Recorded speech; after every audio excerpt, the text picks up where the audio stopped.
Good morning. The Senate Blue Ribbon Committee hearing on the Malampaya Fund is hereby called to order. Magandang umaga sa lahat. Nandito na naman tayo sa pagpapatupad ng ating katungkulan sa pagpapalabas ng katotohanan. Yung paggamit po ng Malampaya Funds na nagumpisa noong Oktubre 2009 hanggang sa January o February 2010. Sasagutin natin yung mga tanong, ano ba nangyari, paano ba nangyari, ano mananagot, at anong mga batas ang dapat natin gawin para hindi na maulit yung nangyari. This morning, I would like to acknowledge the presence of our COA chairman, Chairperson, Attorney Grace Pulido-Tan. Ma'am, good morning. And the head of the COA special audit team that conducted the special audit at that time, COA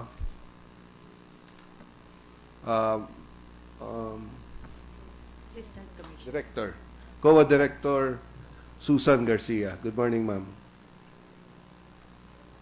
Assistant Commissioner na pala. Okay. Thank you. As in all stories, as in all issues, we start with the government report, which is the official report. Doon tayo mag-umpisa kung bakit nalaman ng taong bayan na merong issue pala sa paggamit ng Malampaya Fund. We would like to acknowledge the arrival of Senator Nancy Binay. Good morning, Senator Binay. So, dito tayo mag-uumpisa. Chairperson Grace Pulido-Tan, I understand you have a presentation. Sige po, ma'am. Please proceed.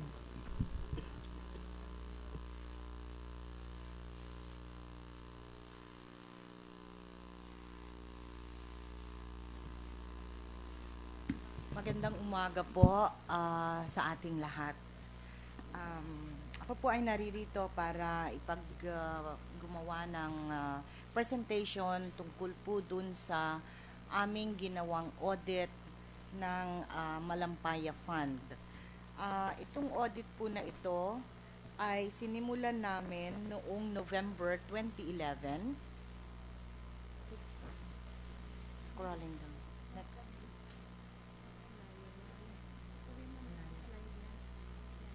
Yan. Sinimulan po namin ito noong November 2011 at noong December 16, 2013 na kumpleto po namin yung Malampaya Fund na naibigay po sa Department of Agrarian Reform. At ito pong report na ito, it's there, and this is how it looks like, which is also posted in our website. Kaya kung kahit po sino, pwede pong mabasa itong aming report na ito. Finorward din po namin ito sa Office of the Ombudsman noong December 20, 2013. So almost a year ago na po ito.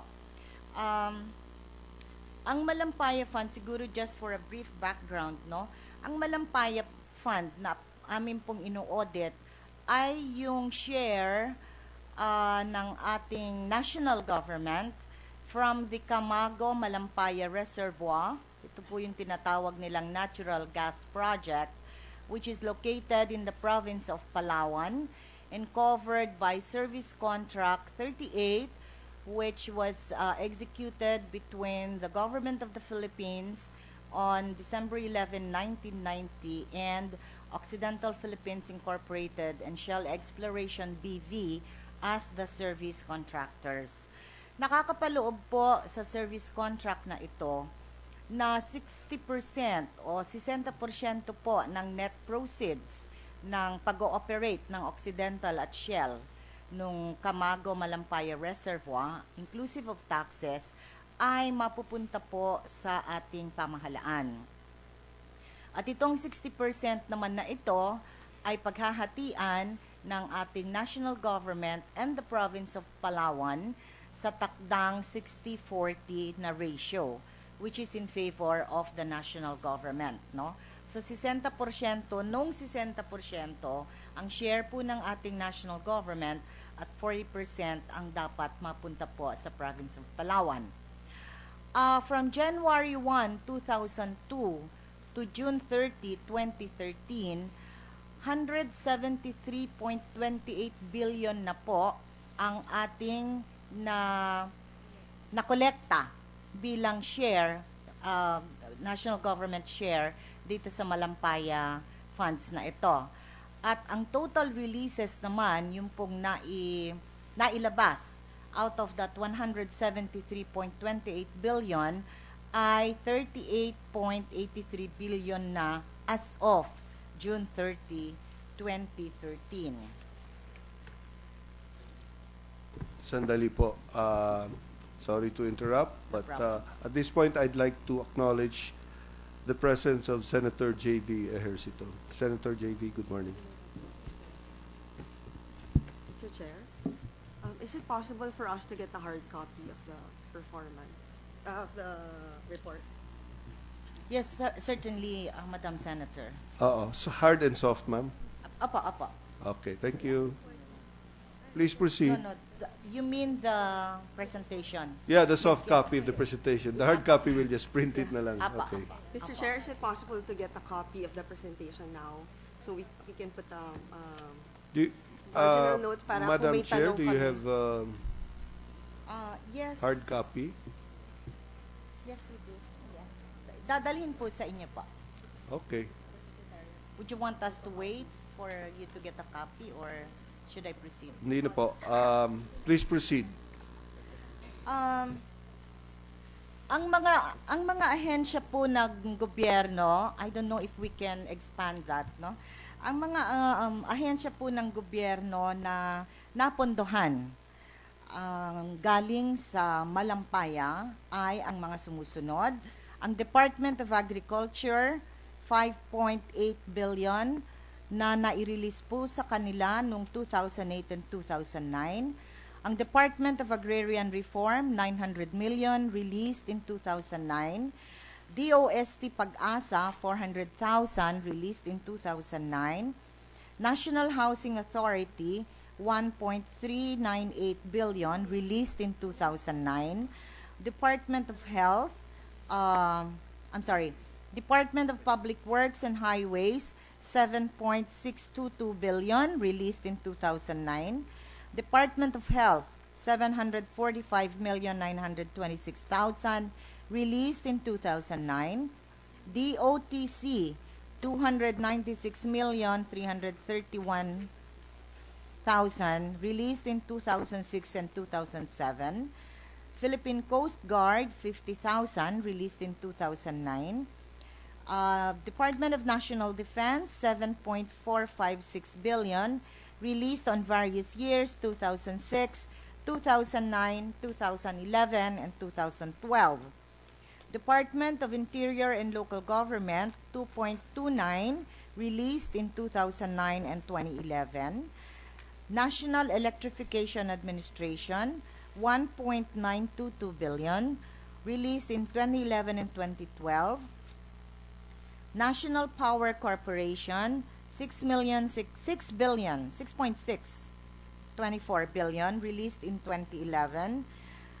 Department of Energy, 550 million noong 2006 and 2011 at ang kabuuang 1.36 billion in 2004, 2006, 2007, 2008.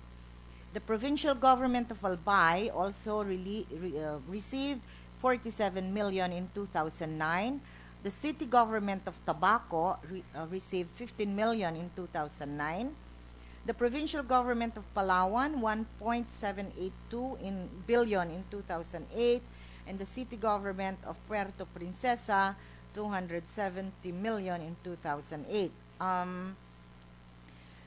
So, ang kabuuan ho nito, net of the refunds that were made by the various implementing agencies to DOE ay 38.829 billion pesos. Next slide, please. Sa amin pong pag-audit, ang inakala po namin na magiging simple lamang ay nagiging komplikado dahil napag-alaman ho namin in the course of undertaking the audit na yung mga releases na yon sa mga ahensya na binasa ko po kanina ay na-download pala sa mga iba pang implementing agencies. So makikita po natin dito sa table na ito, halimbawa, yung Department of Agriculture, nag-download po sila ng sa mga 33 agencies tsaka 74. Yung 33 nag-download sa 74 at yung isa sa mga 74 nag-download sa isa pa. So parang nag-cascade down po. Kaya ngayon ang aming trabaho ay medyo humirap because now we have to trace the funds from DA to the 33 agencies and further to the 74 and to that one, no? Makikita din po natin halimbawa yung DND, nag-transfer siya sa 5 ahensya ng the whole amount, no? So it was not central office itself or the DND itself that implemented projects, pero 5 ahensya, which in turn also downloaded to a further 5 agencies. So hindi po ito, next slide please, hindi po ito ang kauna-unahang audit na ginawa namin tungkol sa paggamit ng Malampaya funds. Noong 2012 po, meron po kaming nakumpletong 3 fraud audits, and these have to do with the funds, Malampaya funds that were given to the province of Palawan, to Puerto Princesa, and to the Palawan 2nd District Engineering Office. Marami po kaming natuklasang mga transaksyon dito na sa aming palagay ay paglabag sa ating mga criminal laws, kaya naman po ito ay aming inendorso sa ombudsman, no? So nasa ombudsman na po itong mga fraud audits na ito. Ang kabuuang amount na involved dito sa 3 fraud audits na ito ay 2.572. And these are all from the share of the province of Palawan. So dito po ngayon sa aming ginagawang audit na ang kung tinatawag natin po dito ay sectoral, no, or GWASPA, Government-Wide Sectoral Performance Audit. Gusto kasi po naming malaman kung saan-saan at kani-kanino na po at saang proyekto na nailagak o na-deploy itong pondong ito. Kasi po nung ako po ay bagong talagang chairman ng Commission on Audit, napag-alaman ko po na ino-audit lang yung DOE. Pero ang lumalabas yung DOE, kapiranggot lang yung nakukuha, and pass-through nga kasi hindi naman talaga DOE ang proyekto ng DOE ang pinatupad niya, no? So and we found out that pag nakalabas na yung pera sa mga ibang ahensya, hindi na o-audit dun sa mga ibang ahensya. So we decided, Your Honors, na siguro it's about time na tingnan natin sa kabuuan itong Malampaya, itong estado ng Malampaya funds. So, in terms of our audit objectives,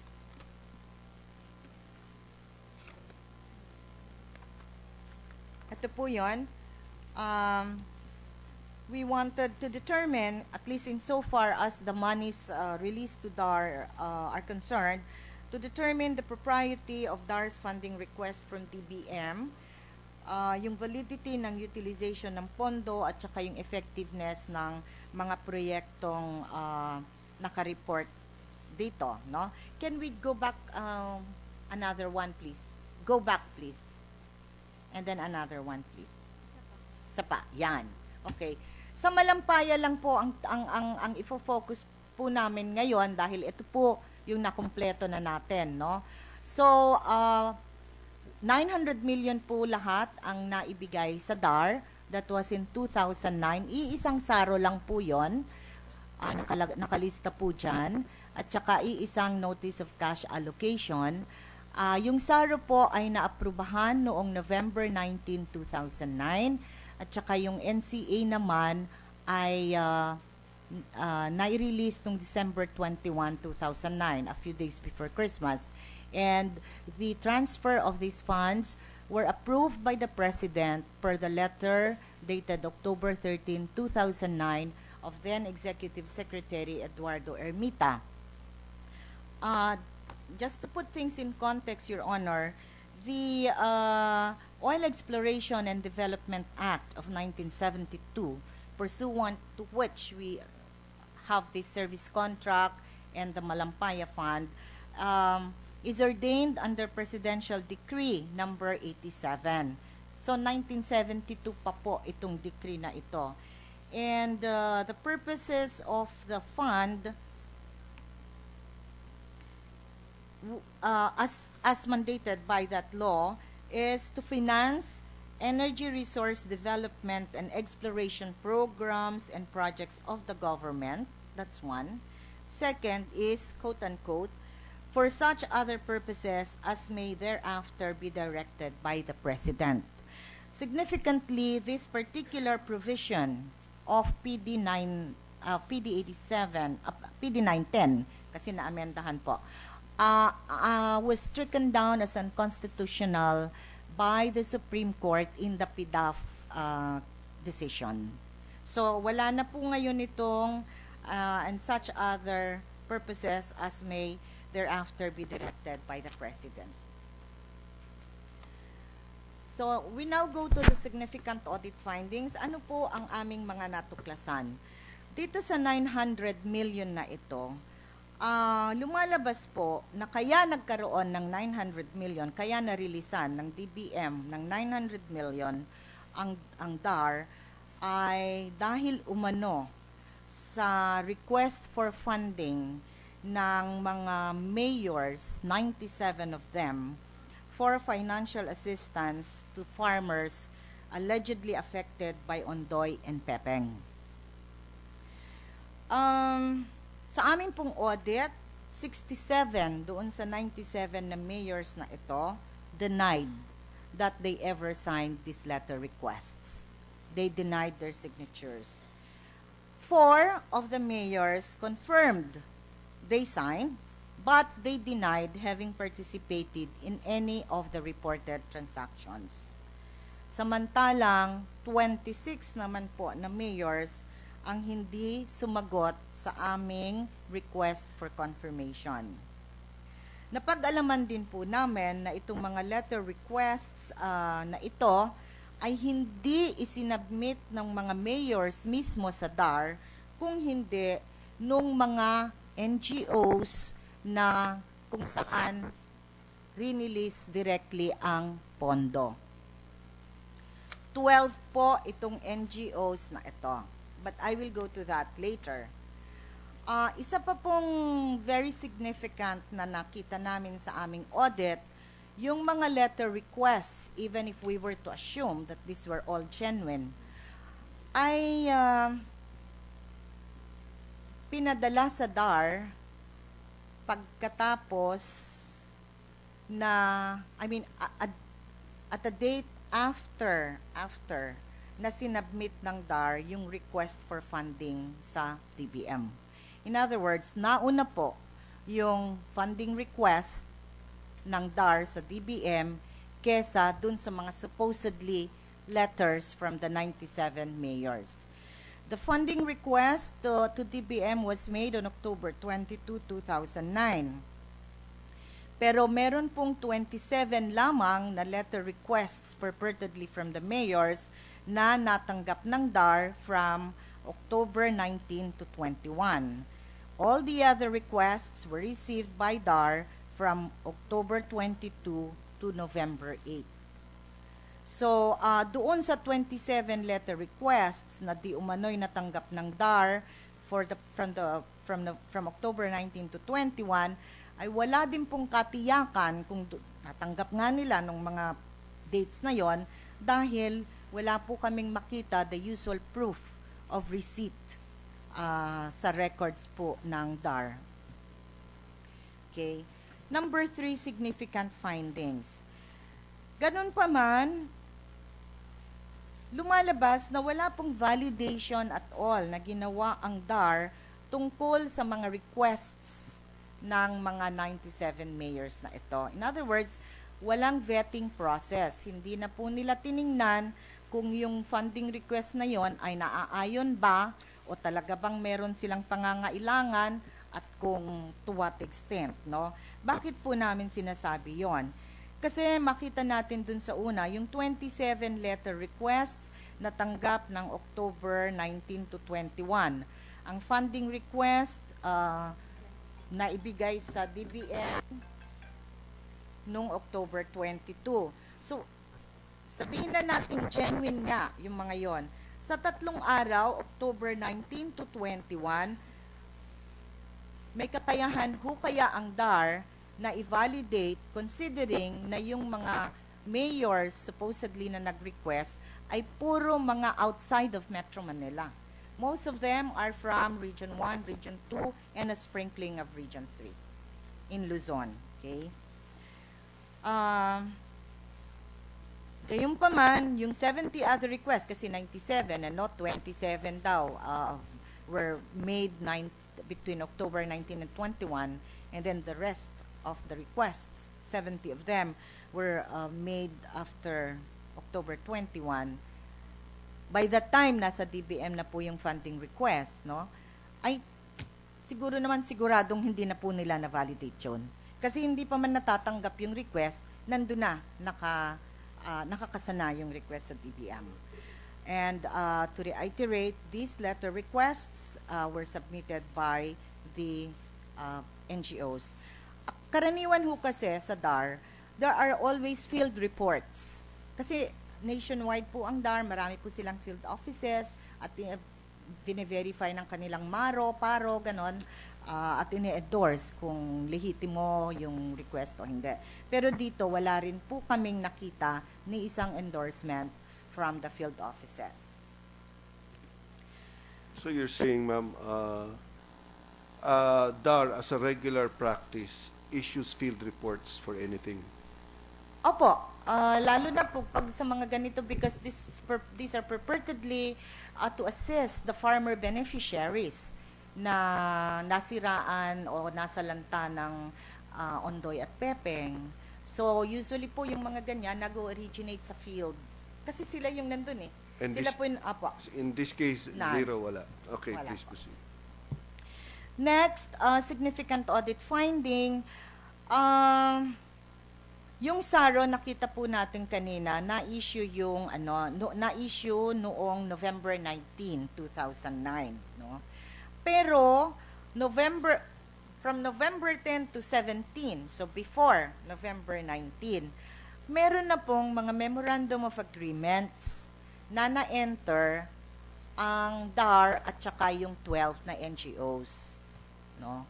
At that time, wala pang katiyakan kung sila ay mabibigyan ng pondo o hindi. And more so na wala rin pong batas na nagmamandato o nag-appropriate ng pondo para maibigay sa mga NGOs. So dito sa mga sa kalagayang ito,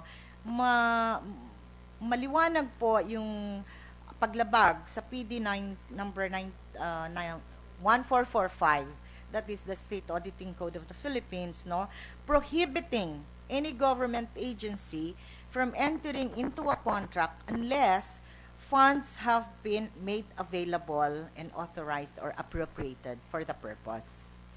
Dito, meron na silang MOA, wala pa mang SARO.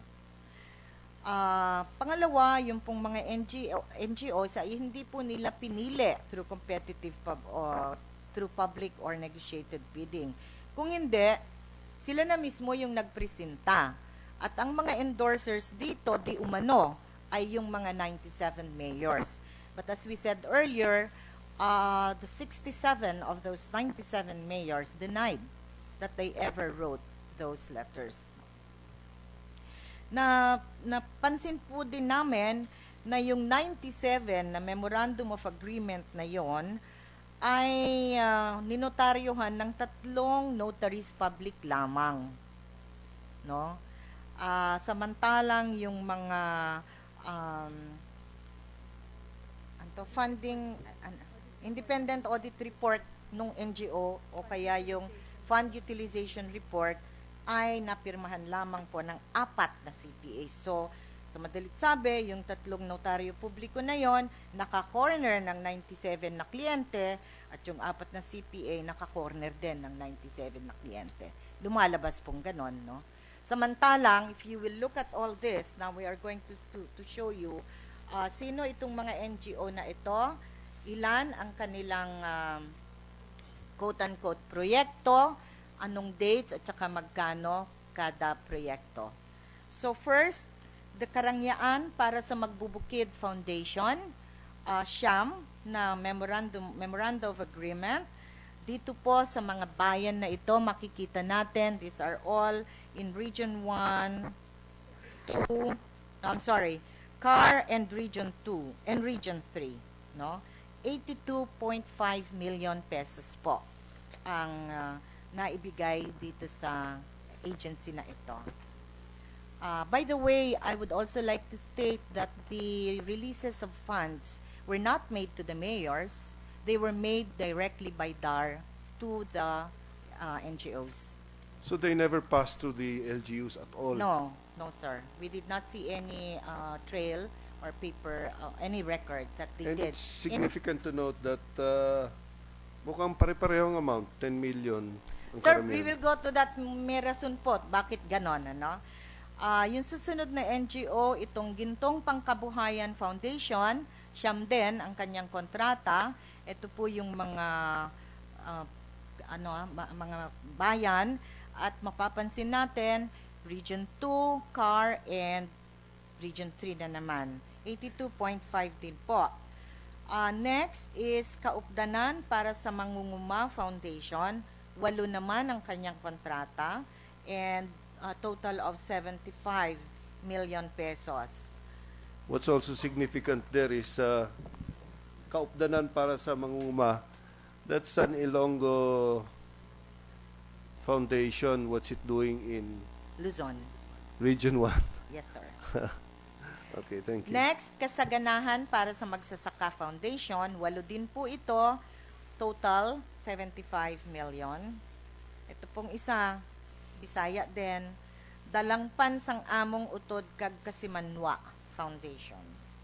8, 75 million. Next, gininto ang alay sa Magsasaka Foundation, 8 kontrata, 77.5 million. Next, Bukirin Tanglaw Foundation, 8 din po, 75 million. Next, Abundant Harvest for People's Foundation, 8, 75 million din po ang amount. So, halos naglalaro talaga sa 72.5 to 82.5 million bawat isang foundation. Tanglaw para sa Magsasaka Foundation, 8 rin pong MOA, total 72.5. Saganang Buhay sa Atin Foundation. Sandali lang po. Would like to acknowledge the presence of Senator Serge Osmeña. Good morning, sir. Please proceed, ma'am. Thank you po. So, Saganang Buhay sa Atin Foundation, 9 MOAs, total 80 million. Next, Micro Agribusiness Citizens Initiative Foundation, 6 po. Ang MOA, 55 million. And finally, NGO number 12, Masaganang Buhay Foundation, 8 MOAs, total of 75. So, lahat po yan, 97 MOAs, ang total ay 900 million. Pupunta na ho tayo dun sa napansin nyo kanina na parang 10, 10, 10, 10, no? Pinakamataas ho yung 10. Wala hong mas mataas sa 10. Bakit po? Ang sinasabi po namin dito ay sinadya na i-split yung mga proyekto na yon para hindi tumaas. Bakit? Kasi ho, lahat, pag tumaas pa ho sa 10, secretary ho ang kailangan pumirma. But because this is only 10 and below, pwede na po si Undersecretary Nieto at that time, who signed Sir most Chair, of. I'm sorry to interrupt, Mr. Chair. Just like to ask Chairman Grace Pulido-Tan, out of those NGOs that were mentioned, how many are those Napoles-related NGOs? Lahat po ito sa amin po, what we know now, okay, from all the revelations in the past year, no? Lahat po ng 12 na ito ay linked po kay Mrs. Napoles. So wala hong ibang NGOs na nakapasok na hindi po konektado kay Mrs. Napoles with regards to the Malampaya Fund.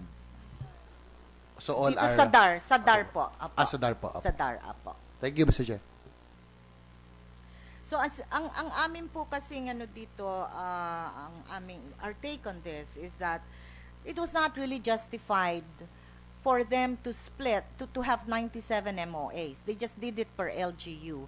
But essentially, the contracts are the same and there are only 12 NGUs. If at all, there should have only been 12 MOAs per NGO, not per LGU. But if we did it per NGO, yun po lalagpas ng 10 million.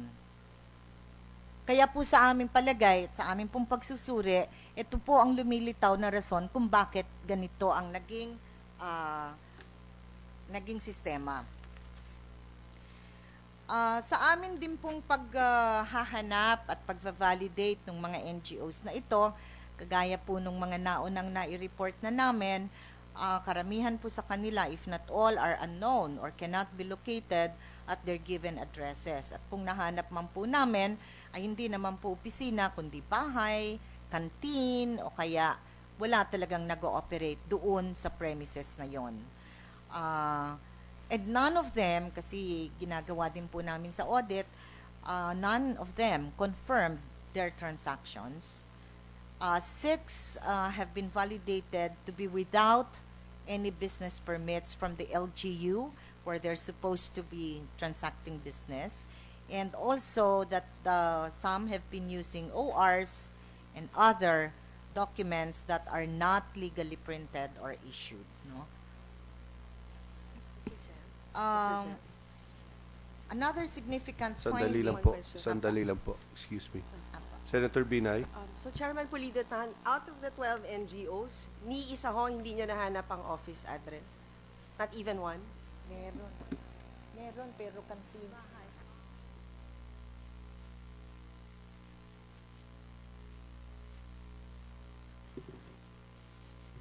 Meron ho, naka-detalye po dito sa aming report. Let me just get back to you on that. But ang nakatira po doon yung presidente di umano ng NGO. So, it's not really an office. Thank you, Mr. Chair. Okay. Ito po yung GPFI, for example. It's purportedly, ito yung naka-report na address niya, Block 1, Lot 9, Chico Street, South Plains 1, Santo Tomas, Binyan, Laguna.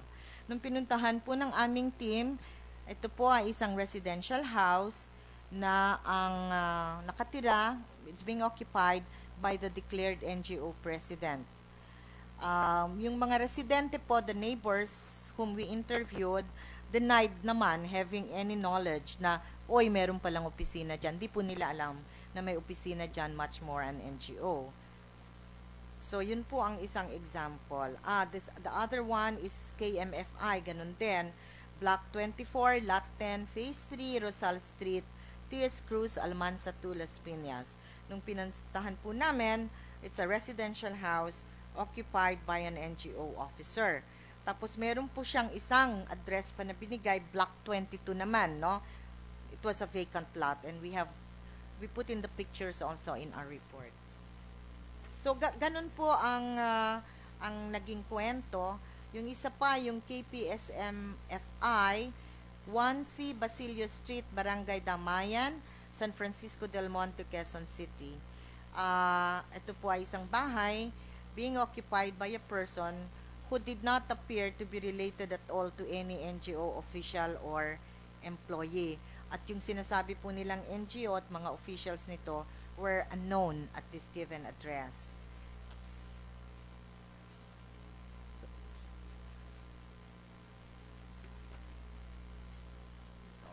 Next po. Okay. Again, we will recall that the NCA was released on December 21, 2009.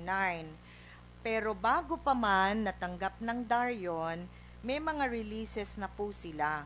Nagsimula silang mag-release ng pondo sa mga NGOs noong November 27, 2009. Sandali lang po. Para sa kaalaman ng lahat, no? Ano pong ibig sabihin ng NCA? Okay. Dalawang basic document po yun. Kanina, yung SARO, yun po yung special allotment release order. So, ibig sabihin, yung SARO, yun ho yung parang Disbursement voucher?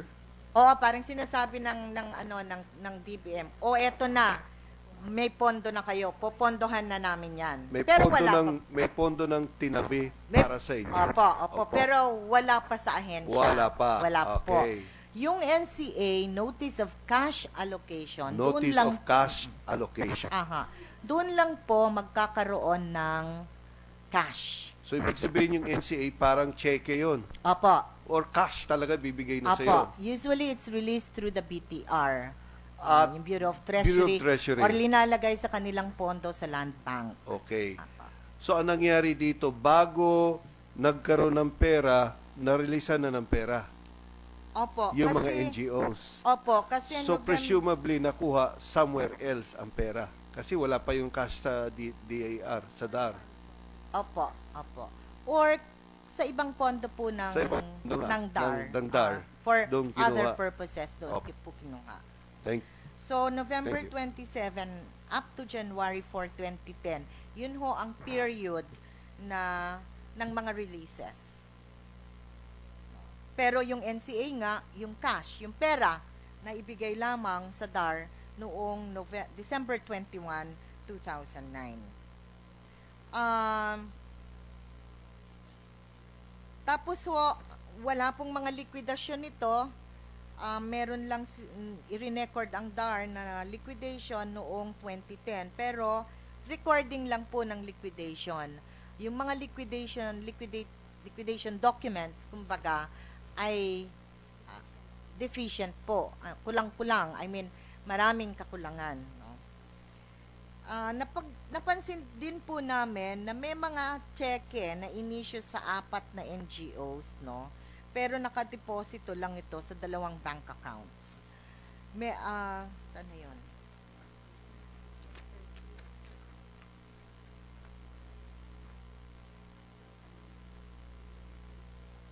Okay.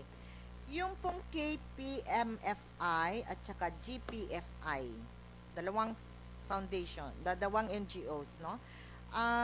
Yung pong mga cheque nila were deposited to only 1 account in Metrobank. Yung SBAFI at saka TPSMFI, I'm sorry, ang hirap pong tandaan yung mga pangalan nila. Ma'am, excuse me.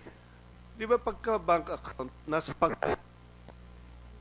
pangalan po na NGO. ng NGO. So how can that be when the check is on for a different NGO and it was in the same account?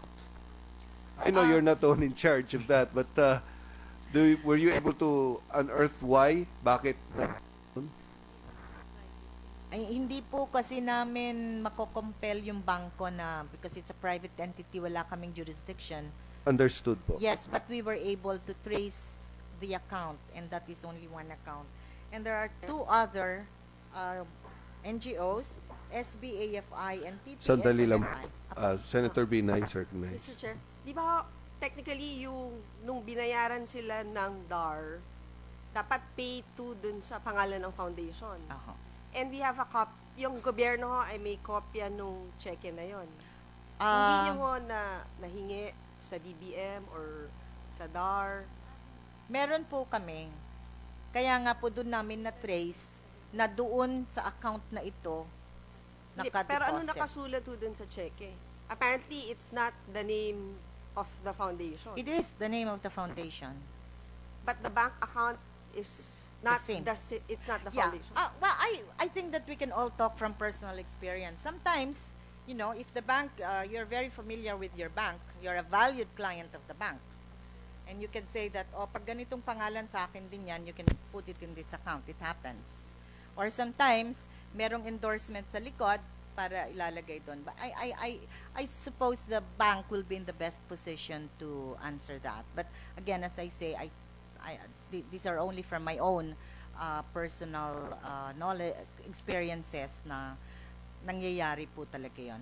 But as far as we're concerned, we were able to trace that these checks payable to the two NGOs were actually deposited in only one account. And then there are two other, so parang twins, no?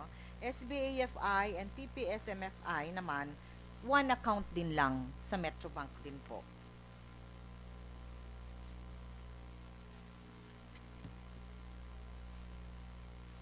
And then, yun nga ho, yung disbursement vouchers were signed by Yusek Nieto, and the checks were countersigned by him or Mrs. Panlilio, who was OIC Yusek at some point.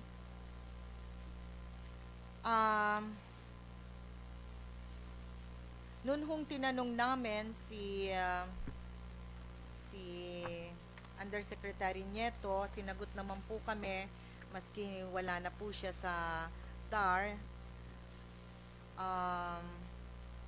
Ang sinabi po niya sa amin,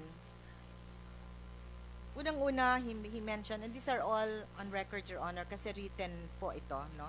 It's a letter. Unang-una, sinasabi niya na hindi siya masyadong makakapag-comment tungkol dito po sa aming mga hinihinging information dahil kasalukuyan din pong iniimbestigahan ng Department of Justice at NBI itong Malampaya na ito. Nonetheless, sabi niya, for clarification, yung amount of 900 million contained in my letter to the DBM, kasi siya po yung sumulat sa DBM to make the funding request, was categorically provided to me by Secretary Pangandaman. At that time, he was to depart to the United Kingdom. But before he left, he informed me that there will be a 900 million fund that will be released to DAR intended for the agrarian reform beneficiaries who were adversely affected by typhoons Ondoy and Pepeng. So with his instructions, this is according to Undersecretary Nieto, I prepared and submitted to the letter to DBM with the said amount. Kaya nga po, ito ring sagot na ito ni Undersecretary Nieto ay isa rin po sa aming naging basehan kung bakit mas naninindigan kami na talagang walang validation ng mga requests na yon, kung totoo man yung mga requests na yon to begin with. Kasi parang meron na silang napag-usapan na amount at sulat na lang ang kailangan para maipaabot po ito sa DBM. So anyway, let me just wrap it up with this last slide po. Yung tungkol naman sa proyekto, kung naging epektibo ba ito, mukhang wala pong proyekto. Kasi, yun nga, 67 of the mayors, sila na talagang nakasakop sa mga lugar na ito, denied their signatures, knowledge. Marami po sa kanila at inisa-isa po namin yung kanilang mga kasagutan dito sa aming report, no, kada mayor, anong sinabi niya. hindi wala po silang kaalaman na may nangyayaring assistance or proyekto supposedly benefiting farmer beneficiaries affected by Ondoy and Pepeng. Wala rin po ni isa doon sa mga nakalistang beneficiaryo na pinili namin for validation ang nag-confirm. Karamihan po sa mga pangalan na nakalista bilang mga beneficiaries di umano ay napag-confirm ng election officers at saka ng mga karo as non-registered voters or non-agrarian reform beneficiaries. So maski ho yung mga local election officers, maski yung mga maro, ay hindi po nila kakilala yung karamihan sa mga pangalan na nakalista. And then, of course, the purported procurement of items and expenses were not supported with any documentation. Yung pong suppliers, kung anumang assistance man yun, di po namin alam kasi walang record. And even the supposed suppliers, halimbawa, bumili ba sila ng fertilizer, ng seedlings, wala pong nakadisclose na kung bumili man sila kanino. So, no suppliers were even disclosed. So,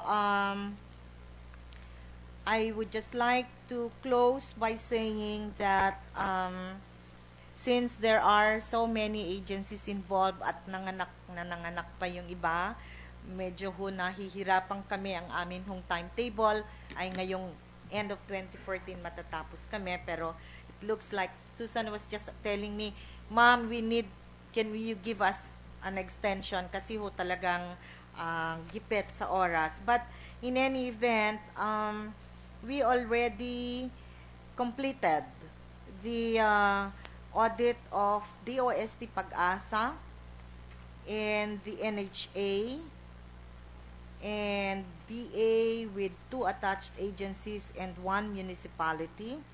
So, ito pong ay under review. Kaya siguro po sa mga susunod, in the next 2 months or so, ay 2 to 3 months, ay mailalabas na rin po namin. Yung mga iba po, kagaya ng PNP, tsaka DOE, prepare na ho namin yung audit highlights para makapag-komento naman yung mga ahensya doon sa amin pong mga findings. So, hopefully, all of this will be done in 2015. Thank you very much, Your Honors. Thank you, Chairman Pulido-Tan. Senator Binay.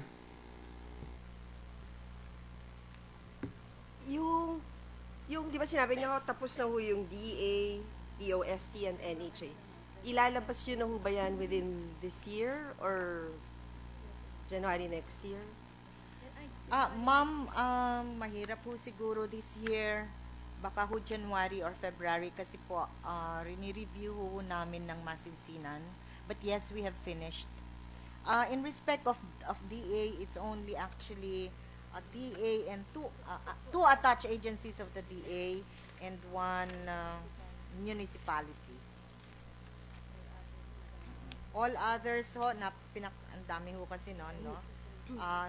Nasa audit highlights pa lang kami. Ito ho yung kinokomentuhan ng kasalukuyan ng mga concern. And more or less, so, ano yung nakita nyo na dun sa audit highlights? Meron ho bang similar dun sa mga findings na nakita nyo sa DAR? Ma'am, with your kind indulgence, as a matter of policy, we do not disclose the results of audit until we are ready to release. Kasi ho, in the course of the review, pwede hong may mga magbabago pa ho. Depende ho sa aming audit evidence. I think, Chair, I remember correctly, in another hearing, you already disclosed audit highlights. So, bakit hindi nyo pwedeng i-disclose ngayon sa Ako po yun? Ako po yun? Representative from I don't COA. know. Was there anyone? Because I remember I have not disclosed any audit findings so far in any hearing. I think it was Commissioner Tabiat. Are you referring to the Makati car park Yes. building, Madam? I don't think that those were audit findings. Those were red flags. No, they submitted preliminary findings, and then they disclosed it during the hearing. Wala pa pong audit yun, ma'am. Audit, ano yun, initial evaluation. Yun po yung Yun na nga tinatawag ho eh. naming red flags. Yun na nga ho, yung initial pa lang, it was already disclosed. Ito, I think, is one step further. Iba ho yun sa audit. Yung red flags po, yun yung on the bare face of evidence without, makikita mo kagad. So, meron kaming, kumbaga, this is the direction of our audit. So, titingnan namin, yun ang audit ho. So, dito ho sa mga ano to, walang red flag? Meron po nung umpisa, pero because we went through audit already, then I cannot disclose the results of audit. Siguro, Mr. Chair. Siguro ho, kung natanong po ito sa amin, nung umpisa, pwede ko hong sabihin yung red flags. Pero since nadaanan na ho ng audit, iba na ho yung complexion niya. I hope you understand that. And in fairness to the agencies, because meron nga ho tayong proseso na nagko-komento sila, tinetake into account, pinag-aaralan din po namin yon at pwedeng may mabago doon sa amin ng audit highlight. Depende ho sa kanilang sagot. Siguro, Mr. Chair, I understand na ayaw pa niya i-disclose. Siguro, can I just get a copy of the audit highlights? Ay, ganun din Already po yun. available. Ganun din po yun. It's Okay, still I ask the for a subpoena due suspectum of the audit highlights of the other agencies. Kasi this was done in another hearing, so I don't understand why COMA can't give it to us. Let me clarify it. You're asking for the audit highlights. Yes, of the other agencies. With regards to what matter, ma'am? That pertains to the Malampaya Fund. To the Malampaya Fund. What do you say, Chairman Grace? Yung audit highlights po kasi, yun po yung nasa mga ahensya ngayon na they are being asked to comment. So, at least we get their side. Kasi may findings na kami. So, ito ang findings namin. What can you say? Do you agree or don't you agree? And I think that if we are going to disclose that, we will preempt naman whatever they will have to say. Your Honors, I wish to say that, of course, I will yield to any compulsive processes that the Senate may take on this matter. But in terms of fairness and equity, I think that it is not fair to the parties concerned. Kung hindi pa nga sila nakakapag-comment, ay ipapasubpina na po yung mga audit highlights. Mr. Chair, I insist that I get a copy of the audit highlights. And rest assured, Chairman Pulido, na hindi ko naman ho i-disclose yung mga audit highlights nyo. 1 minute suspension.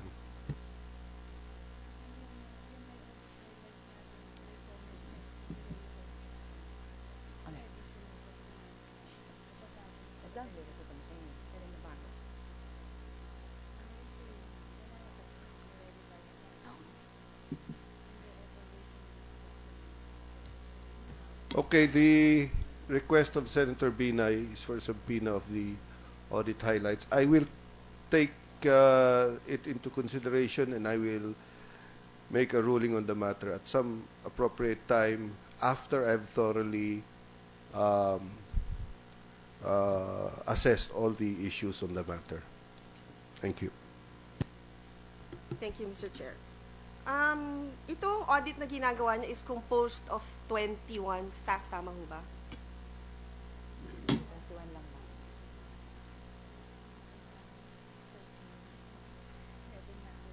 At this point, ma'am, I think there are about 30 members of the team already because of the number of agencies involved. And yun nga, yung mga fund transfers in at least 2 agencies. Anong office ho sa COA yung nag-audit nito? Special Audits Office, ma'am. And ilan ho yung staffing dun sa special audit? Mga 50, ma'am. So 50 ho. And dito ho sa DAR, ilan ho yung na-assign out of the 30? Around 5 or 7, ma'am.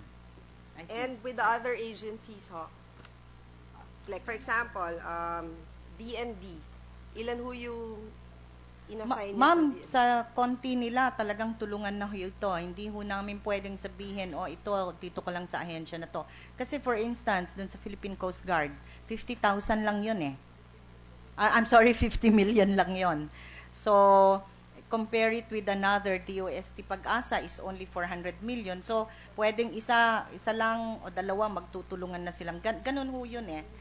So, we move them as the exigency of the audit will And require. I think, aside from this, so, meron pa kayong ginagawang special audit? Marami pa po. Kaya nga yung siguro almost half of the staff are already devoted to Malampaya. Kasi nga binibigyan po namin ito ng priority because this started in 2011 at 2014 na hindi pa natatapos kaya gusto po namin ikompleto na.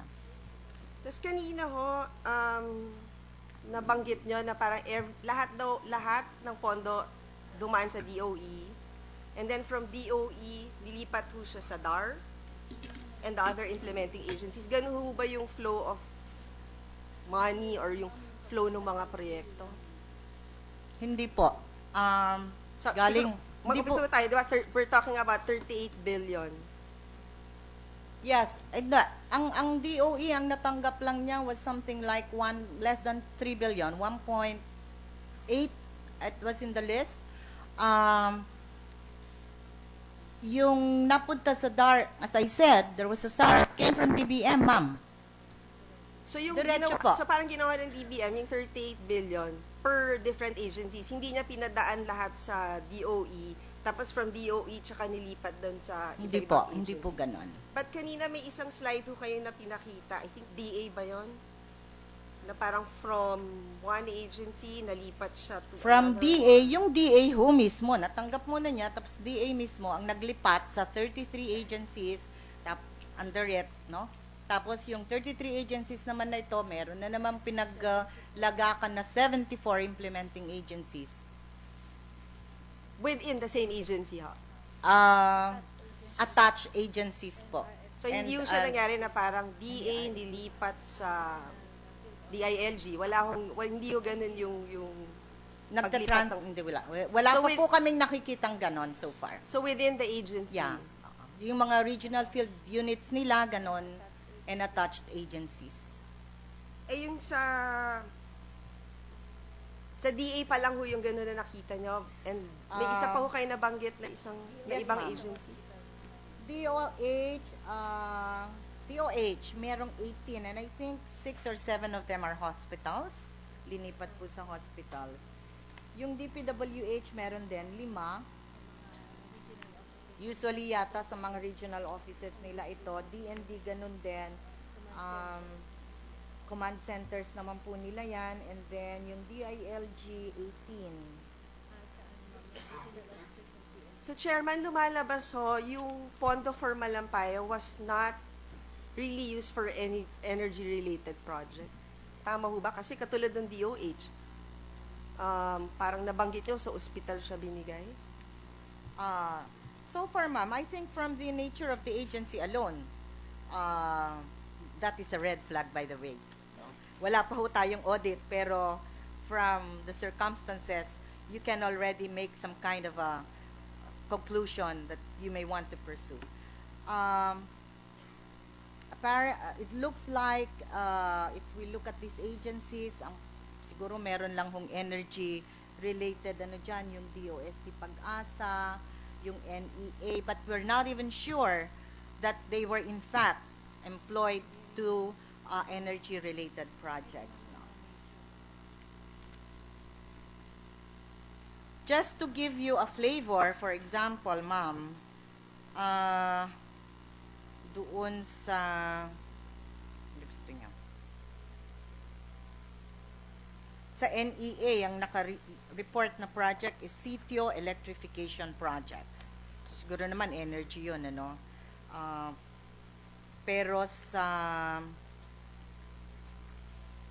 Sa DOH naman, yung procurement of hospital equipment, ambulance and office supplies, construction, repair, and rehabilitation of hospitals. Yung sa DOST Pag-asa, meron hong repair ng Sipokot Station. I think this has to do with the gauging station.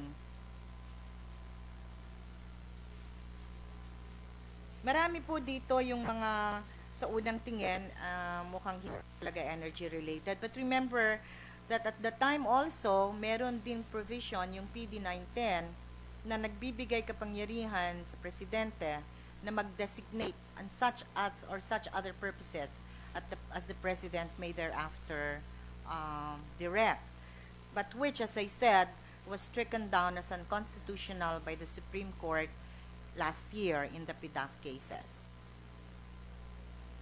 Tapos, Chairman, kasi di ba ho naging problema dun sa PDAF, parang hindi ho alam kung sino mag-audit, kung yung implementing agency or yung Congress.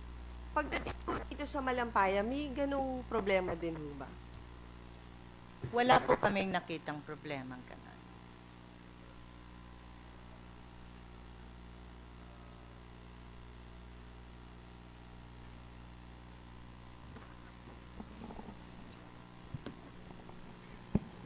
It's an administrative matter.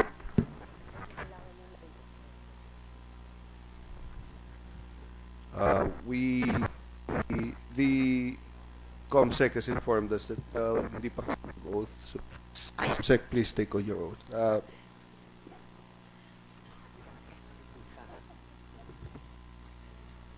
Ma'am, testify rin po kayo?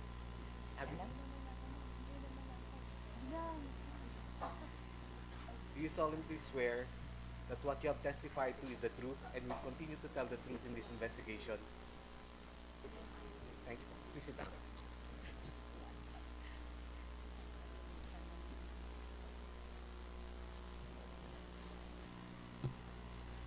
Hindi ho ba to nakita ng mga resident auditor? For example, sa DAR, na may mga ganitong red flags? Ma'am, hindi ko po alam. 2009 po ito. 2011 po ako dumating. So I really wouldn't know how our resident auditors handled these matters before.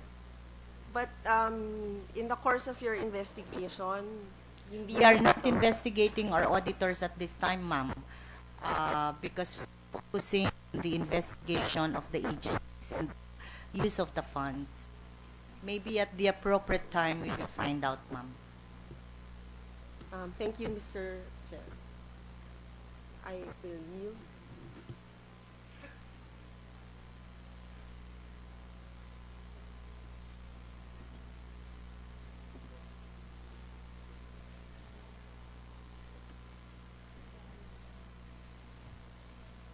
Hindi maganda yun. Senator Espina is recognized.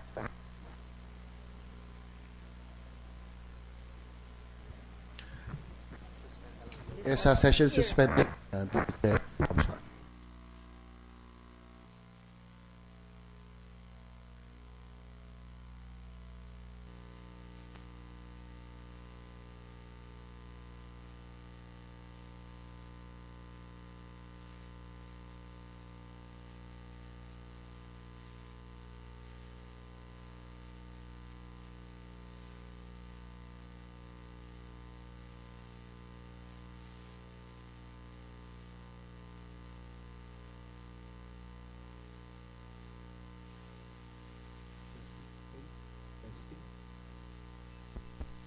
Testing mic 1 test. Testing mic 1.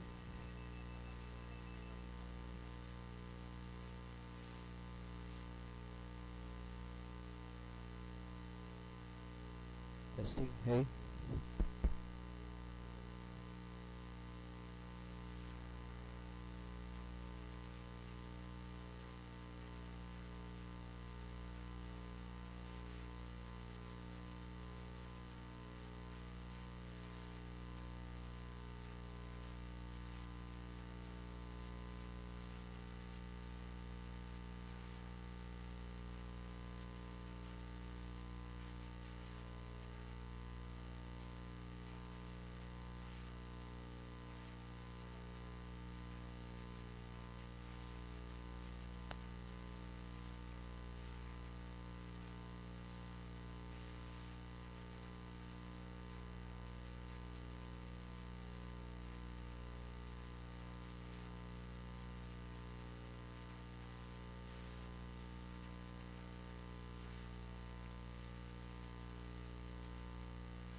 Check mic.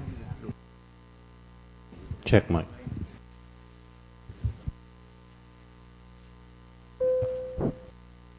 Check mic. Check 1 2 1 2.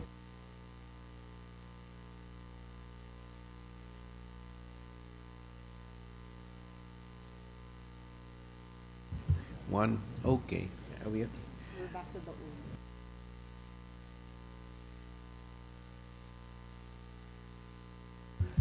All right. Good morning, Chairperson Grace Tan.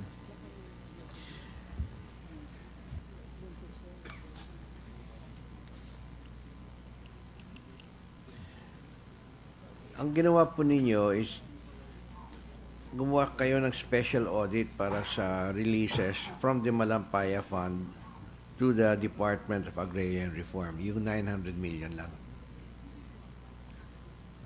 Hindi po. Lahat po ng releases out of the Malampaya funds from 2002 to June 30, 2013, which had totaled about 38 billion as of that date. Yun So po this ang from aming... 2002. Yes, sir. But actually, To I think the 2000. first release was made in 2004.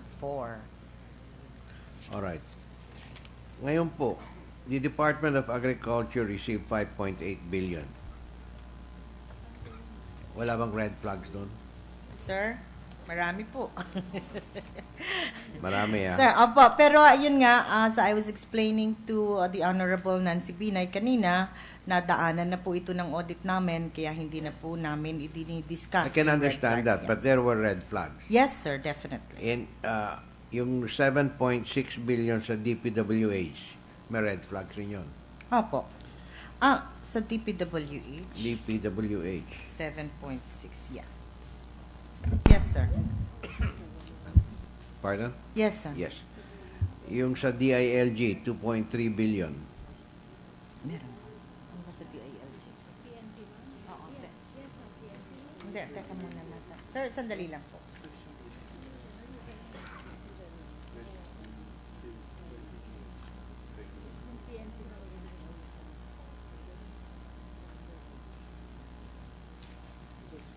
Yeah, sir, yung sa PNP. PNP, DILG yun. Yung 2.1? Yeah, yes. The DILG, I think, amounted to 2.290, so almost 2.3. Yes, sir. May red flag rin yun. Sir, kasi may mga the purpose itself was to augment operational and logistical requirements in search, retrieval, rescue, relief, and rehabilitation efforts. So, parang pati MOOE kasama doon. Alam ho naman natin lahat, pag sinabi mong MOOE, parang yun ho yung bagsakan ng lahat ng mga klase ng expenditures. So, of course, from the nature of the purpose, the statement of the purpose alone, medyo talagang may nakikita na ho kaming kailangan tingnan. Yung sa Napocor po, that's about 6.6 billion. Napocor? Hindi pa ho kasama dyan yung sa DOE, 1.9.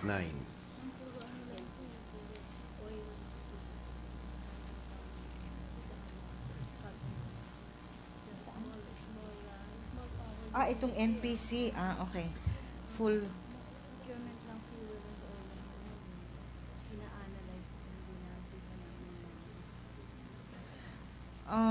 Small power utilities. Sir, ostensibly, the stated purpose of the fund disbursement is power generated or energy related because it has to do with the full requirement of the SPAG, di ba?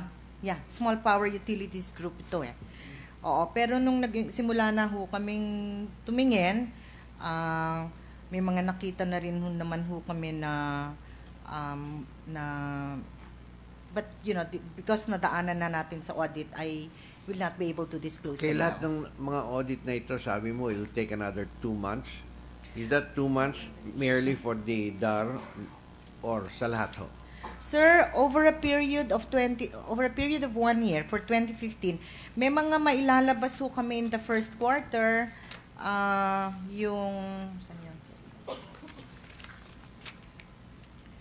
Yung Pag-asa, NHA, at saka 2 attached agencies and 1 municipality under the DA. Yun ho ang mailalabas po namin ng first Pag-asa is quarter. under the DA? Pag-asa, DOST. Ah, okay. NHA. Yung NHA po, medyo malaki din po yung involved doon.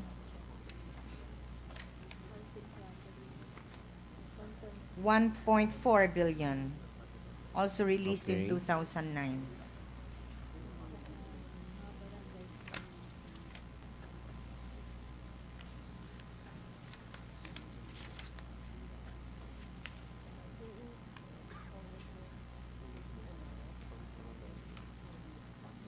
At this point, we'd like to acknowledge the presence of Senator Coco Pimentel.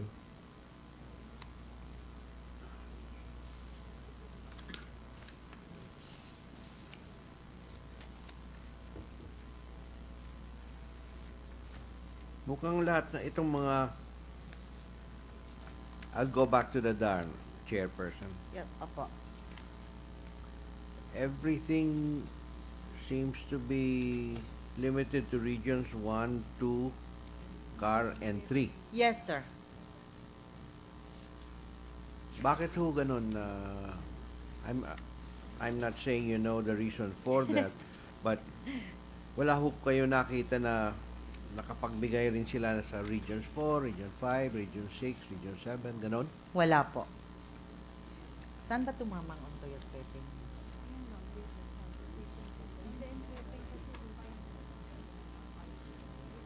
At yung pera po, hindi ba na-release ito sa kay Napoles? Na-release po itong yung pera directly to the NGOs. Kaya nga po, in one of the comments ni Teka muna. Na-release po directly to the NGOs. yes, sir, by the DAR. Hindi sa LGU. Maraming cheque ito. Marami Yung- po. Pero less than 10 million para under 10 million the and signing below. authority of the... Undersecretary niya to at that time, opo. Okay. So na-release po lahat. Opo. At na-trace ho ninyo sa bank account ng NGO mismo? Opo. Yung pagsabi mo, when you say released, The that checks means were made- The check was issued. Payable to the NGO, and then because we And have copies that of the checks. The checks were cashed.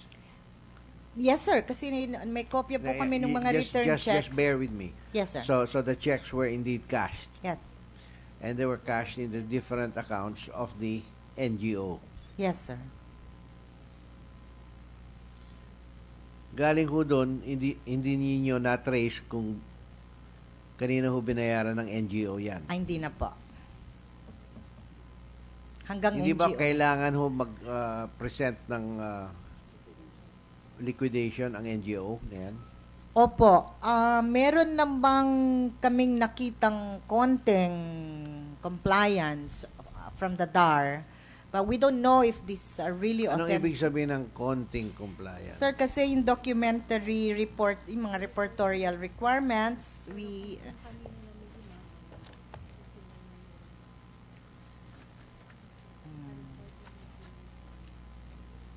Saan yung ating ano? Yung deficiencies, meron tayo, di ba? So, yeah, by that, sir, I mean that the purported liquidation documents were very deficient in that there were many may report, halimbawa, sir, pero walang supporting documents. Halimbawa, suppliers, suppose they reported to have given fertilizers, pero hindi nakalagay, for example, kanino nila prinocure, who is the supplier of that, ano. So, very, very deficient. Parang, there was a report And it looked very much like a pro forma kind of a report, masabi lang na may report. Kaya, ang amin pong audit action doon, deficient po, grossly deficient yung kanilang liquidation documents, which also is one of the reasons why we believe that the transactions may not have actually taken place. Alright, tignan po natin lahat ng mga NGOs dito na nailista ninyo, no? Sa PowerPoint presentation po ninyo. KPMF, karangyaan para sa Magbubukid Foundation. May signatory, may sole signatory ba dyan? Sino yung signatory dyan sa KPMF? In other words, the one who received the check. Yun yung tinatanong. At least meron kayong record nun, no? Meron po, meron po. At yung gintong pangkabuhayan, yung kaupdanan para sa mangunguma, kasaganahan para sa Magsasaka Foundation, Dalangpan, Sangamon, Utod, Kasi Manua Foundation. Ginintuang Alay sa Magsasaka, Kirin, Tanglaw, Abundant Harvest, Tanglaw para sa Magsasaka, Sandali, meron ba tayo? Saganang Buhay sa Alin Foundation, Micro Agribusiness Citizens Initiative, Saganang Buhay. Who were the various signatories who accepted the checks? Sir, we have the record on who are the designated representatives per NGO, because that is set forth in the MOA. We have the names that appear in the vouchers who may have received them. Ang problema ho namin, sir, kung minsan di namin mabasa. But we will try to, hindi ho namin mabasa yung kung sino yung nakapirma. Alright, pero yung nagbigay ng cheque dun sa tao na yon, kilala mo. Sir, yung ahensya, DAR. Alright, then we have to call the DAR. Yes, sir. Yes, sir. Yes, I move, Mr. Chair, that we invite the officials of the DAR that were directly involved in the releases of these funds to the NGOs. So ordered. Sino po yung mga pangalan sa DAR dapat kumbitihin dito?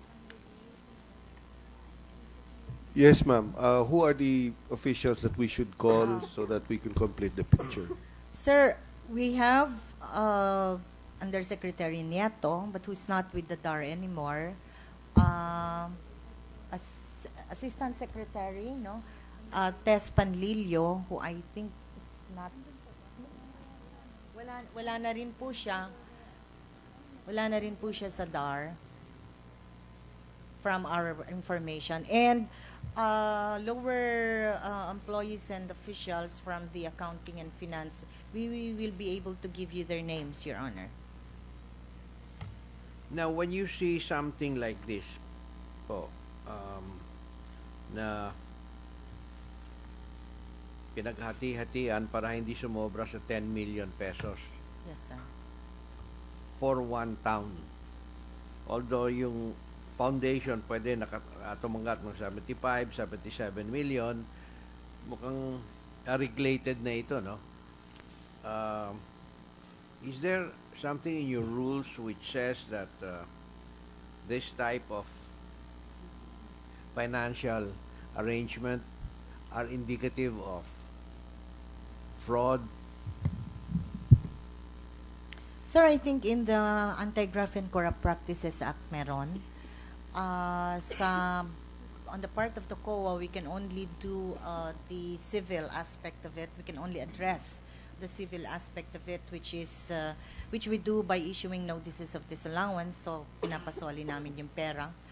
But and this is the reason why, sir, we have endorsed this report also to the Office of the Ombudsman. We endorsed it in December of last year because there are in fact a lot of things there that we found which we, in our minds, could be violative of the penal laws, particularly on Corrupt and Practices Act.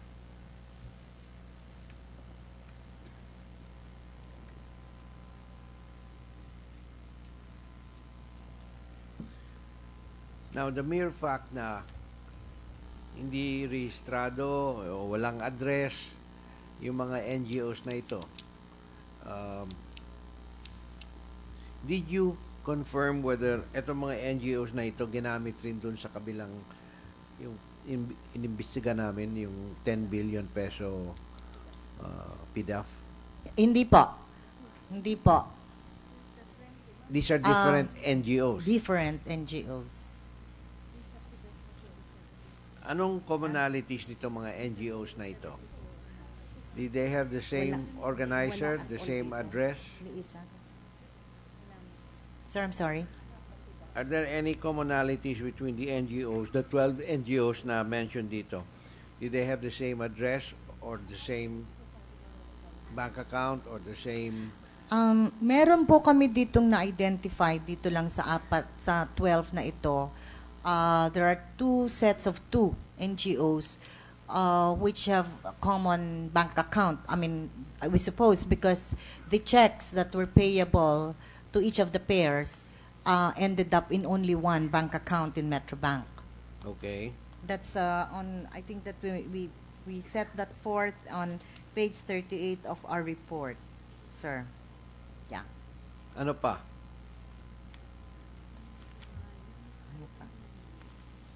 Did anybody have common addresses? Did they share also common notary public? Sir, yung notary public, dun sa 97 MOA, there were only 3 notaries public who were used for all the 97 MOAs. Only 3 notary Only 3. public. Only 3. You have Yeah. identified those notary public? Yes, Your Honor. And then, dun sa kanilang mga independent audit reports, for example, there were 4 CPAs. Ang sinasabi po ninyo, let me see how far this notary public issue can take the committee. Did all 97 mayors sign before the 3 notary public? What was notarized? The MOA. The memorandum of agreement between the NGO and the DAR. municipal mayor. And the DAR. So 12. Only the 12 NGOs. Yes, sir. Wala tayong kopya ng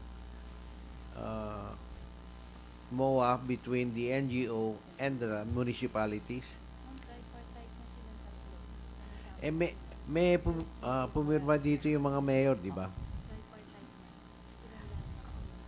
Sir, dininay nga ho ng mga mayors yung Wait a minute, kanilang no, but there was signatures. something that was purportedly signed by the mayor. Yes, sir. Yung sulat, Lahat po ng Requesting.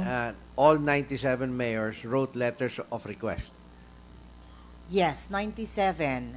In our audit, 67 of them denied No, that... teka muna, wait a minute. See, let's focus on the 3 notary publics. Yung 3 notary public po, sabi po ninyo, all 12 NGOs utilized the 3 notary publics. Yes, in fact, only 3 notaries public for the 97 MOAs. Yeah, yung nga tinatanong ko there must have been a MOA between the municipalities and the NGOs. These are also notarized by the 3 notary publics. Sir, hindi. Tripartite na ho kaagad. DAR, NGO, and the mayor. Kaya isang MOA lang yon per municipality. DAR, NGO, and the mayor. Yes, sir. The LGU. At 3 notary public lang. Opo. Very good. May we have the names of those notary publics? Delphine Agkawili Jr.,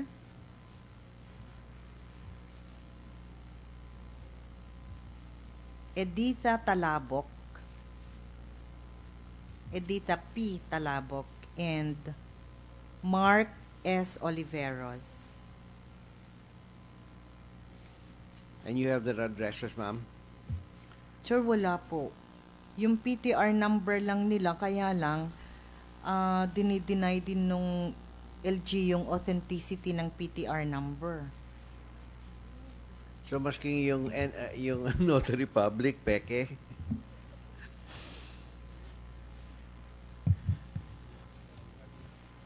So basically, we have a person purporting to be a notary public without an address and without a receipt, privilege stock receipts.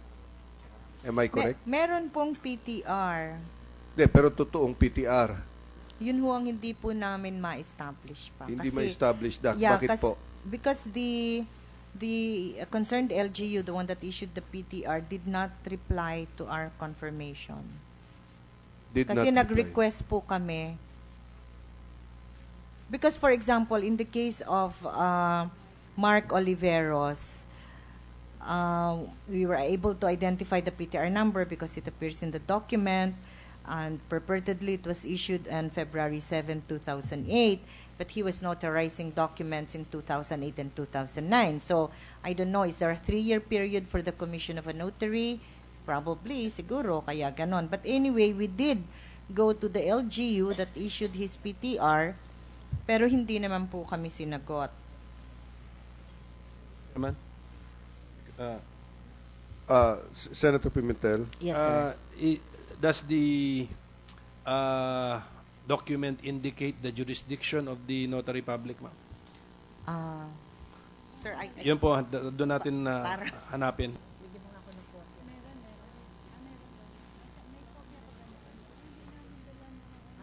Sir, sorry po. I think meron naman po. Pero, kaya nga na-trace namin yung LGU eh. No, pwede kasing iba yung PTR, LGU, nag-apply siya ng PTR sa where he lives, no? But iba yung jurisdiction niya. So the we commission. can ask the commission, and then the jurisdiction of his commission, notarial Right. commission. Then we can ask the executive judge of that particular area for the details, contact details of this notary public. Sir, can we give you those details? Maybe we can submit. We can just submit to you a matrix. Sir, kasi 3 notaries lang naman to kasi hindi po nila nadala. Yes, please do so. A matrix with all complete information that you have, On the no? 3 notaries. Yes, Yes, sir. What is the name of the LGU that did not respond to your request for information? Which LGU was that?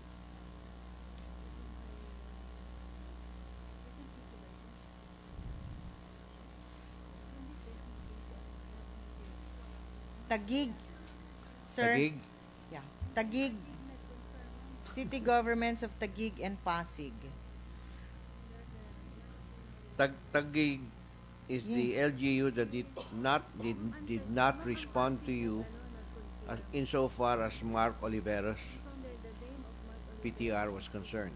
Apo. Yung Pasig, Yung Pasig, sinong kwan?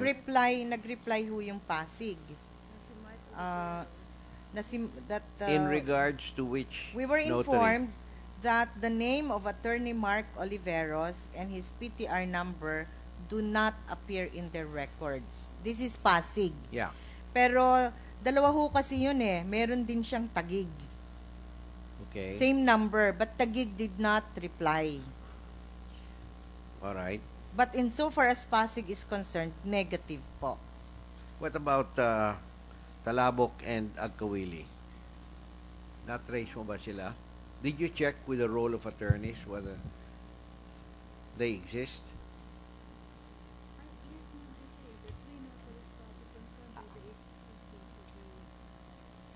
They are, sir. They are in the role of attorneys. Okay. Have you traced their kung sino nag-issue sa kanila ng PTR? Which Sir, hindi pa po. LGU? We have the sir. I'm sorry, I cannot remember all those Okay. details at this time. But So we have that a will be matrix on forthcoming. that. Yeah, I'm All right. sorry, sir. We did not anticipate that this will be asked.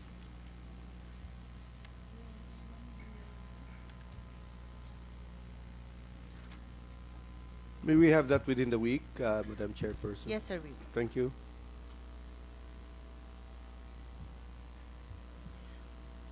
That is all, Mr. Chair. For now. Thank you. Senator Ejercito. Thank you, Mr. Chair. Just like to ask a few questions to Chairman Grace Pulido Tan. Just like to ask, how much is the total fund now of the Malampaya? Is it with the National Treasury as a special trust fund, or is it commingled with the other funds in the National Treasury? Sir, as of June 30, 2013, total collections from the Malampaya national government share is 173.28 billion. This is under the law, supposed to be under a special fund. And I think that it is so accounted for and kept by the PTR under such a fund. So this is a special fund. Special trust fund. Special trust Yes, fund. sir. Can we, is it possible for us to, for you to be able to provide the members of the committee, kung pwede din makingin ng listahan ng mga iba't ibang proyekto na paglaanan na ng pondong ito, no, magmula 2000, kung kailan man, 2001 ba to 2002, para lang malaman natin kung paano ito ginamit, no? Meron pa ho kayong meron pa kayong records? Sir, meron po yung kaninang present ko, I only flashed the amounts per agency, pero on the basis of the SAROS, meron ho namang stated purpose. That is what we can give that to you, but precisely this is one of the areas of our audit, if in fact the funds were used for the purpose so stated, among other things. We can also give this to Yes, you within the week, sir. Thank you, Chairman Pulido.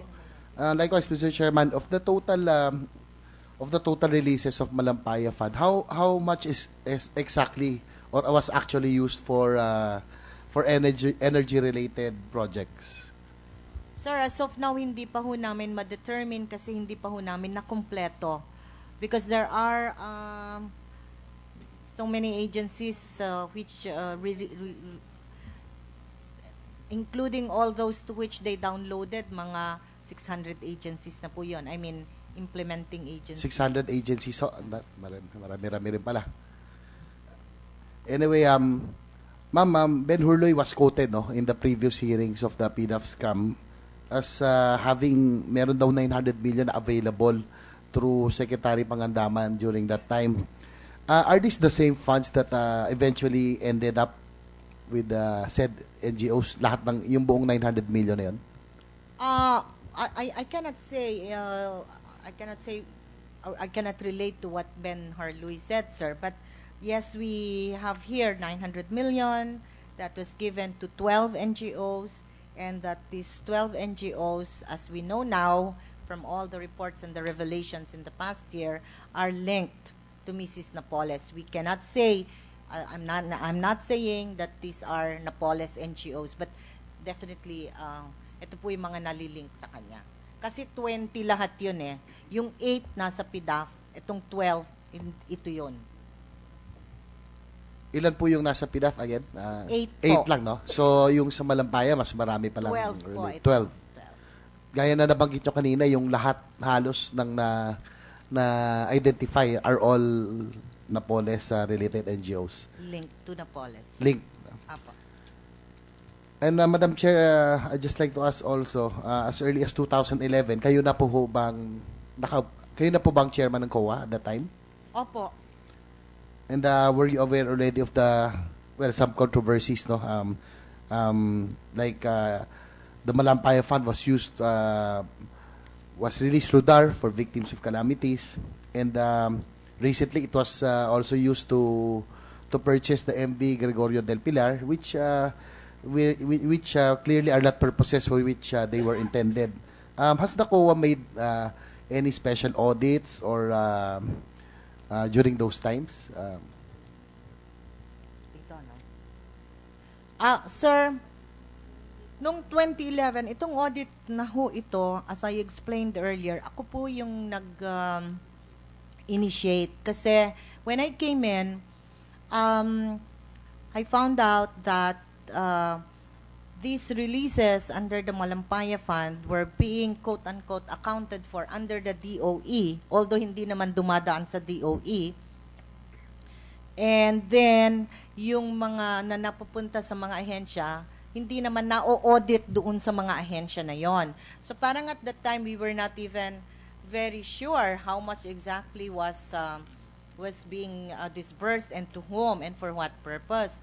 Kaya the first step that I asked was for the cluster director of the Department of Energy to gather, at least to summarize, and then on that basis, we thought that we needed to do an audit, a holistic one, so that we could see from the source to the recipient to the further recipient to the beneficiary. Parang we wanted to trace the money, and so this is why we have this project.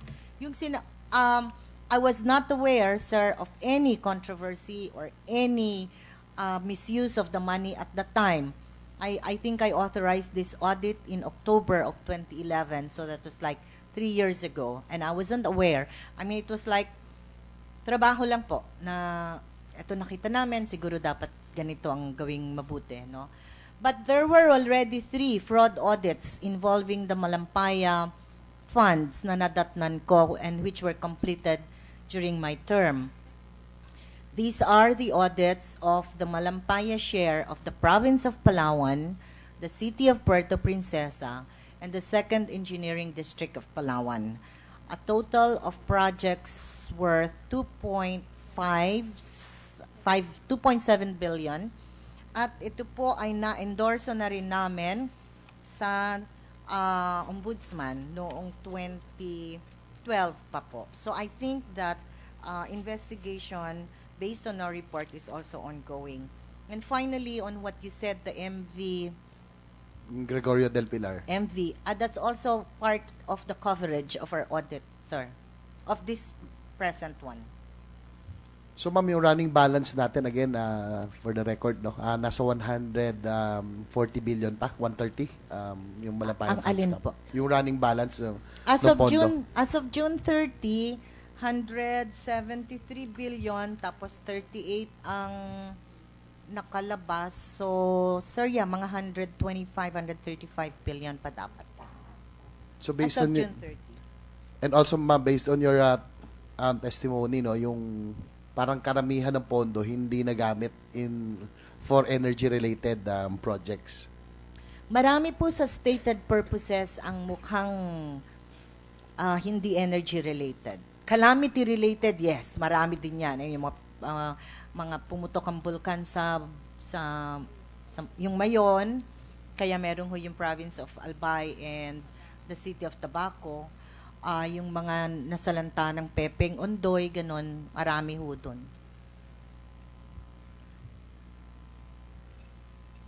And also ma'am, for COA, kasi napakalaki po ng pondong ito, no, ng Malampaya. Just like to ask kung if your agency, meron ho ba kayong tinalaga na auditor just to monitor these funds? Meron ho talaga kayong naka-assign? Meron ho, in the course of the regular audit, yung resident auditors ng DOE.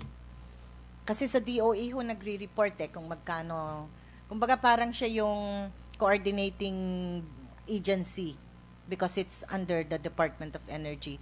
But the DOE does not hold the money, and it is only given, like in this case, I think there were only less than 2 billion that was released to the DOE. And even so, that I think that came from the Palawan, the share of the province of Palawan. And most of the projects that were undertaken by the DOE with these funds were located in Palawan. And also, ma'am, of course, the very purpose of this fund, yung primary purpose was really supposedly for energy. That's why I kept on asking. And probably what was being used before, yung EO 848, no, para magamit sa ibang purposes, at bukang ito yung naging basihan para magamit siya sa iba't ibang bagay, no, other than energy related projects. Actually po, sinabi ko rin kanina, yung PD 910, Presidential Decree 910, that's the one that sets forth the purpose of the fund. Unang-una, yung energy-related projects and development, exploration, ganun. And second, yung such other purposes as the President may direct. But that such other purposes, the discretion of the President to direct projects out of the Malampaya funds has been struck down by the Supreme Court last year. It was struck down last year in the PDAF case. So, unconstitutional po. At sa amin ho, minomonitor ho talaga namin yon since the effectivity of the PDAF decision na hindi na gamitin yung provision na yan.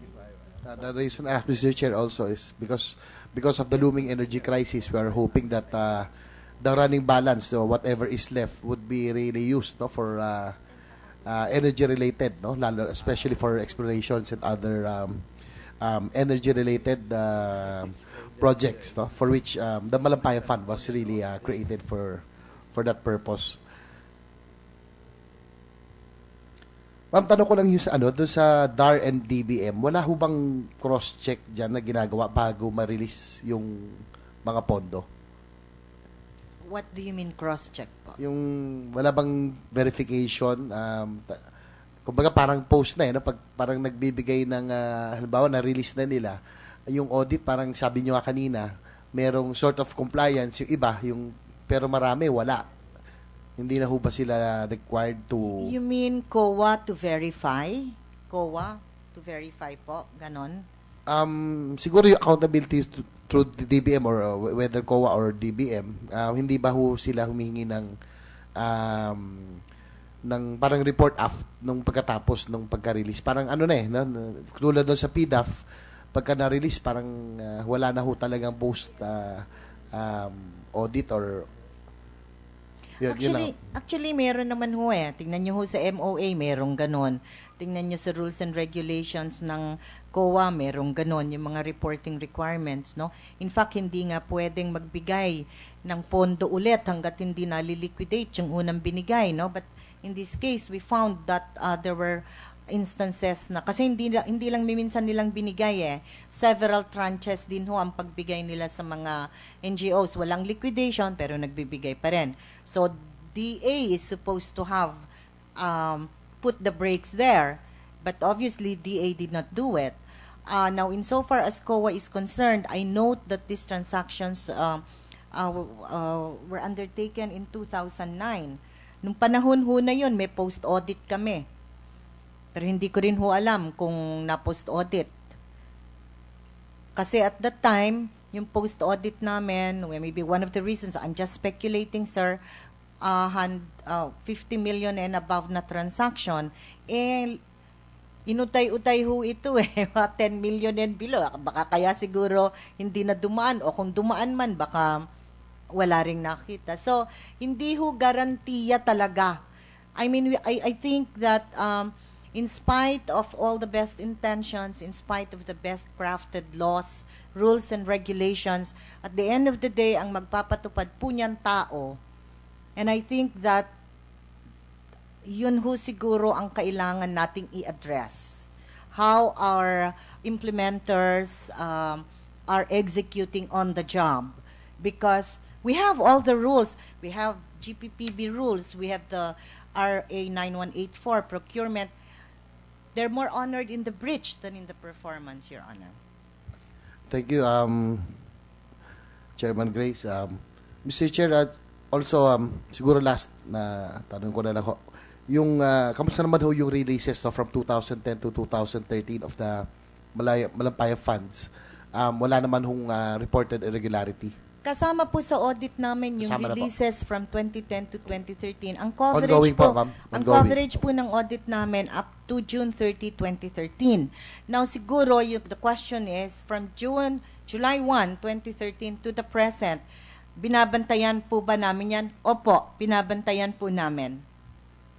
Okay, thank you. Mr. Chair, also, since a lot of the NGOs linked to Janet Napoles were also mentioned, probably if we will have another hearing, if for the consideration of the chairman, if she will be invited to shed more light, no? Probably she would have changed her attitude this time and would have reflected more while in detention.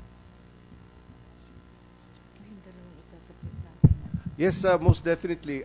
We will invite all those who have been, whose names have appeared in the report, so that they can shed light on it. Most definitely, including others, no?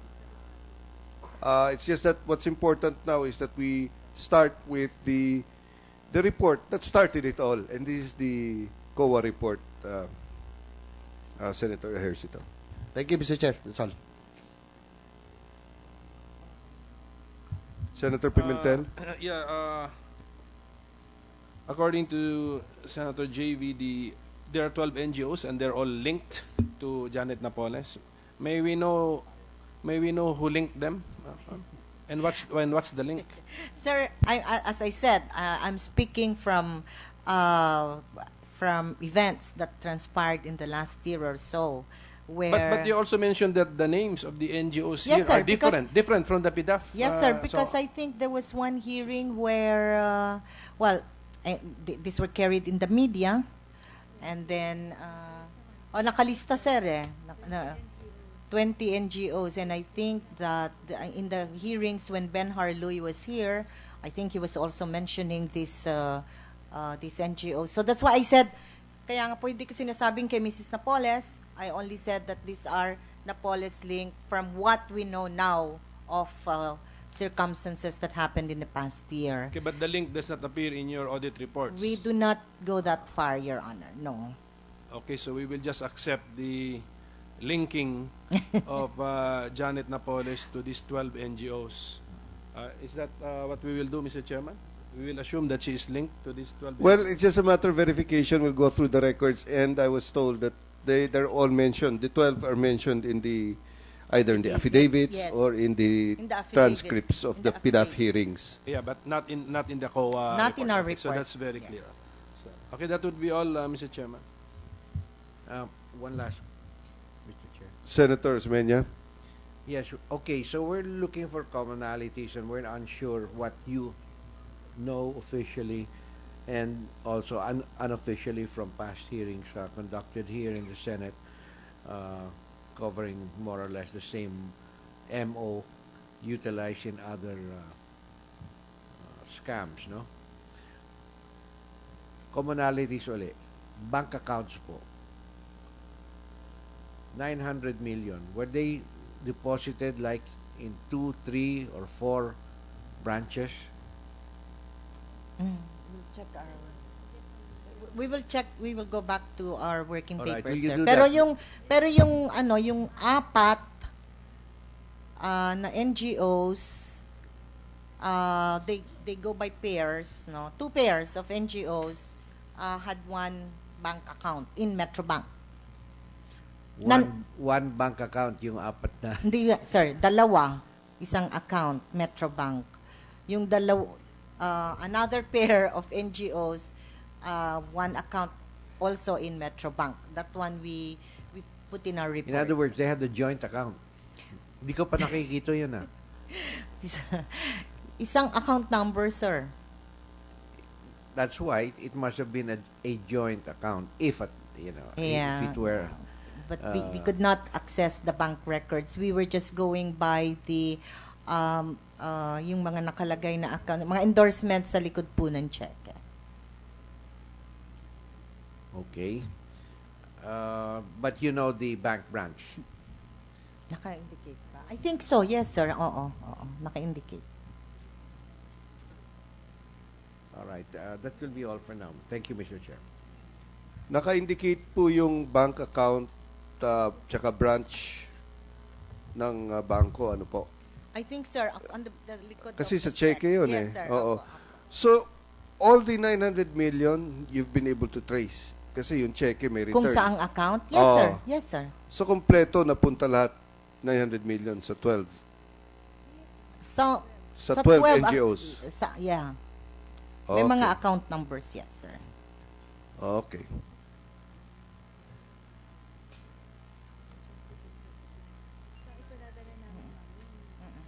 Madam Chair, in aid of legislation also, no, from the helicopter scam to the PDAF scam to this Malampaya fund scam, one of the issues that really keeps repeating itself is the use of notary publics and the very